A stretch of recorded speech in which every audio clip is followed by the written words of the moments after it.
retour dans le 22 minutes, toute l'actu vue du Sud. Je vous rappelle les titres de la soirée. Damien Alary, candidat à la succession de Christian Bourquin à la tête de la région Languedoc-Roussillon. Le président socialiste du Conseil général du Gard bénéficie d'un large soutien des conseillers régionaux de gauche. Le mercredi, ce n'est plus le jour des enfants. Les élèves d'école primaire ont dû aller en classe ce matin. La réforme des rythmes scolaires continue de faire polémique. À Fos-sur-Mer, la municipalité et les parents d'élèves ont organisé le boycott de cette matinée de cours dans cette commune des Bouches-du-Rhône. Et puis, les vacances sont finies et les plages ne sont plus surveillées à Marseille. Un scandale selon le collectif qui a lancé une pétition pour que la surveillance des plages continue en septembre.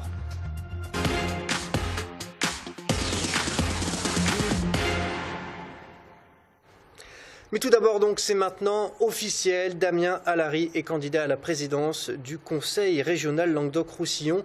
Le président du Conseil général du Gard a annoncé sa candidature aujourd'hui à la succession de Christian Bourquin dans un communiqué. Puis le décès du président du Conseil régional Languedoc-Roussillon le 26 août dernier, Damien Alary était pressenti pour prendre sa suite. Reportage Olivier Roiran. Tous derrière Damien Alary, 25 conseillers régionaux, 3 présidents de conseils généraux du Languedoc-Roussillon.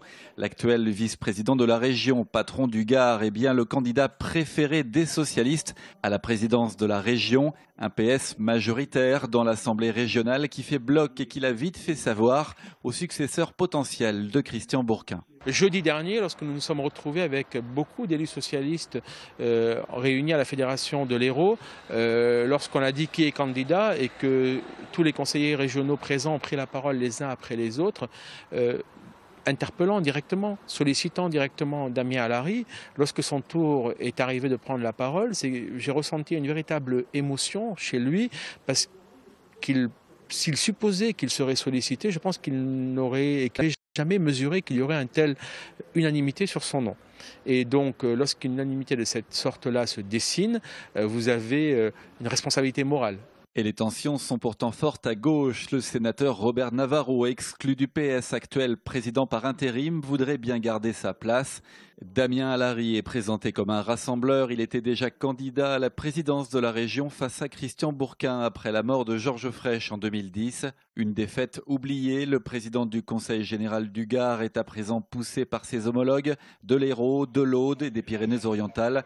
Tous au premier rang lors des obsèques du Catalan Bourquin. Damien Alary s'est laissé le temps de la réflexion. À présent, il veut être président socialiste de la région Languedoc-Roussillon.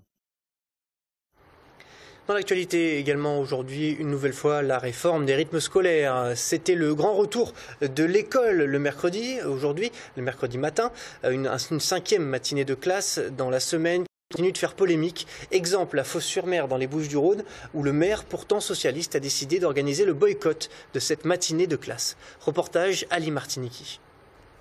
Oh, j'ai envie de déposer mes enfants. Je suis en retard. Une rentrée sous tension à Fos-sur-Mer. Ce matin, des parents d'élèves se sont mobilisés pour dire non à la réforme sur les nouveaux rythmes scolaires. Nous, simplement, on est là de manière pacifiste, simplement pour signifier au gouvernement que nous ne sommes pas tout à fait dans cette logique. Certains craignent que la semaine de 4 jours et demi ne soit pas adaptée au rythme de l'enfant. Donc elle ne peut plus faire son petit dodo tranquille, on ne peut pas l'inscrire à des activités l'après-midi. Et elle va passer tout son mercredi, puisqu'on travaille un peu loin, de 7h30 le matin jusqu'à 17h30 le soir. Donc elle va se faire 10 heures par jour, tous les jours, toute de la semaine. Fos-sur-Mer expérimente depuis 15 ans la mise en place d'activités périscolaires. Le maire de la ville réclame donc plus de souplesse au gouvernement. Ce que nous voudrions, c'est expérimenter quelque chose de nouveau, c'est-à-dire 2 heures d'enseignement supplémentaire le matin, 8h30 midi, 14h, 16h30, par rapport à un mercredi qui n'en compte que 3, moins la récréation, donc on serait très peu perdant par rapport à ça, et conserver notre mercredi comme encore une fois un temps qui permettrait aux enfants, à leur rythme, de pratiquer des tas d'activités comme on sait le faire à Fos. 253 élèves sont inscrits dans cette école, 10 seulement ont répondu présent. Malgré les sanctions annoncées par la ministre de l'Éducation nationale contre les maires récalcitrants, les parents d'élèves se réunissent ce soir pour réfléchir à une éventuelle poursuite du mouvement mercredi prochain. Autre image également à Montpellier cette fois où ce premier mercredi de classe s'est plutôt bien passé, une matinée de cours suivie d'une après-midi libre, une équation difficile à résoudre pour beaucoup de parents d'élèves. Écoutez. On est obligé effectivement de prévoir de les récupérer à midi et de trouver une garde pour le mercredi après-midi et également une garde donc pour le soir après l'école qui termine beaucoup plus tôt. J'ai demandé aux grands-parents de venir les chercher un peu plus tôt pour qu'ils fassent des moins longues journées le soir. Et puis autrement, quand les grands-parents ne peuvent pas, ils vont rester à l'école. Je suis venue passer la semaine pour mettre en place un petit peu la rentrée scolaire parce que c'est un petit peu compliqué de tout concilier, le travail, les horaires de l'un, de l'autre. Voilà, donc je suis là pour donner un petit coup de main. Hier, le ministre du Travail a jeté un pavé dans la mare en demandant que les chômeurs soient plus contrôlés. François Rebsamen sous-entend qu'il y aurait des abus et des chômeurs qui ne cherchent pas vraiment à travailler. Qu'en pensent les principaux concernés? Nous sommes allés recueillir quelques réactions au micro d'Inès Straub et Sarah Mejri dans un pôle emploi de Marseille. Je pense que si on s'inscrit à Pôle emploi, c'est avant tout trouver un emploi. Donc si on décide de plus nous contrôler pour vérifier si on fait bien nos recherches d'emploi, pour moi, il n'y a pas de souci, parce que on est là pour ça et au contraire, ça peut être une motivation. C'est bien, parce que des fois, il y a des gens ils travaillent et qui continuent encore à arnaquer le chômage pour toucher plus au travail, etc. Et c'est pas bon. Moi, je pense qu'il ferait mieux de faire beaucoup plus pour trouver du travail aux gens, notamment quand il y a certaines personnes qui sont obligées de porter plainte contre le Pôle emploi parce qu'ils ne proposent rien. Par rapport à cette loi, je pense que c'est une perte de temps, parce que ça existe déjà. Et ils ont mieux à faire, je pense. Il y a d'autres choses à faire. C'est vrai qu'il y a beaucoup de fraudeurs. Et puis il faut être sévère. On est dans un pays que il y a des règles à faire et à suivre. Voilà, c'est tout. Et cette sortie du ministre du Travail, elle a suscité de nombreuses réactions. À droite en particulier, on se félicite des propos tenus par François Rebsamen. Le député et premier adjoint au maire de Marseille, Dominique Tian, a fait de la chasse aux fraudeurs son cheval de bataille. Écoutez ce qu'il en dit. Oui, ça m'a surpris, bien évidemment, parce que c'est pas un langage habituel à gauche, on est d'accord. C'est vrai que je pense que le ministre a raison, il faut que Pôle emploi soit plus offensif et notamment n'hésite pas à accompagner ou à sanctionner les chômeurs qui ne feraient pas les efforts de la réinsertion nécessaire. Donc c'est une réaction à l'UMP, on est là aussi pour dire que les choses vont plutôt bien et dans le bon sens, c'est de dire au gouvernement, vous avez raison, vous avez le courage, faites-le. Voilà, donc c'était le sens de ma réaction. On trouve qu'il y a une initiative qui est plutôt intéressante de la part du gouvernement. Il faut que les choses bougent aussi de ce côté-là. Dans le reste de l'actualité, les vacances sont bel et bien finies. À Marseille, la mairie a donc décidé de mettre fin à la surveillance des plages. Problème, les beaux jours, eux, continuent et certains Marseillais comptent bien en profiter pour continuer de se baigner. Un collectif a donc décidé de lancer une pétition pour que la surveillance des plages se poursuive. Sidonie Caneto. C'est une pétition contre la fin de la saison balnéaire qui s'est achevée. Gérard n'en démord pas. La saison balnéaire n'est pas terminée tant que le soleil est encore bien présent chaque jour à Marseille. Pétition en main, il tente de rallier les baigneurs à sa cause. Le collectif réclame une surveillance, le prolongement de la surveillance le vendredi, le samedi et le dimanche pour la durée du mois de septembre jusqu'au 28. Les usagers s'accommodent tant bien que mal de cet arrêt de la surveillance des plages depuis dimanche soir. Il n'y a pas besoin que la plage soit surveillée, je veux dire on reste à côté des enfants, on ne va pas loin, il n'y a pas de problème. Ils arrêtent la surveillance trop tôt, parce qu'au mois de septembre il y a encore des beaux jours.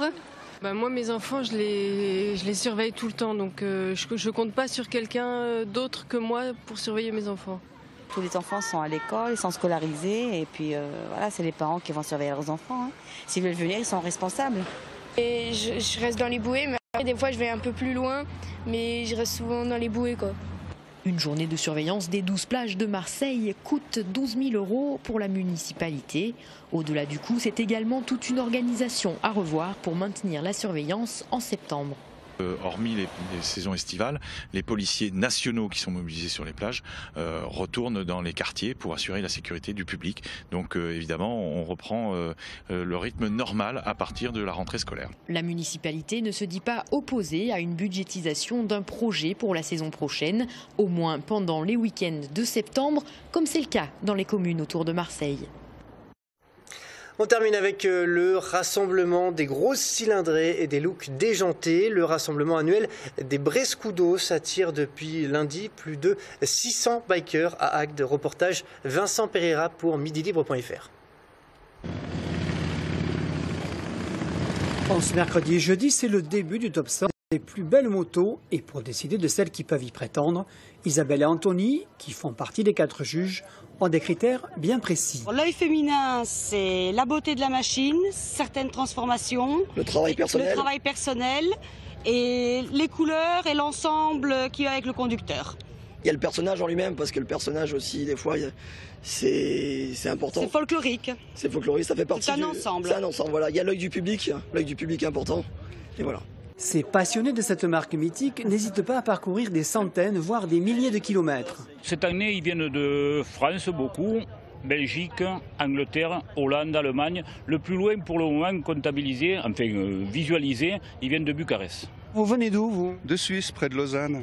Alors vous êtes venu bien sûr à Harley, mais vous êtes venu avec le kit ou pas? Non, il était dans les bagages. Pour le spectateur, c'est un show garanti avec parfois de sacrés personnages.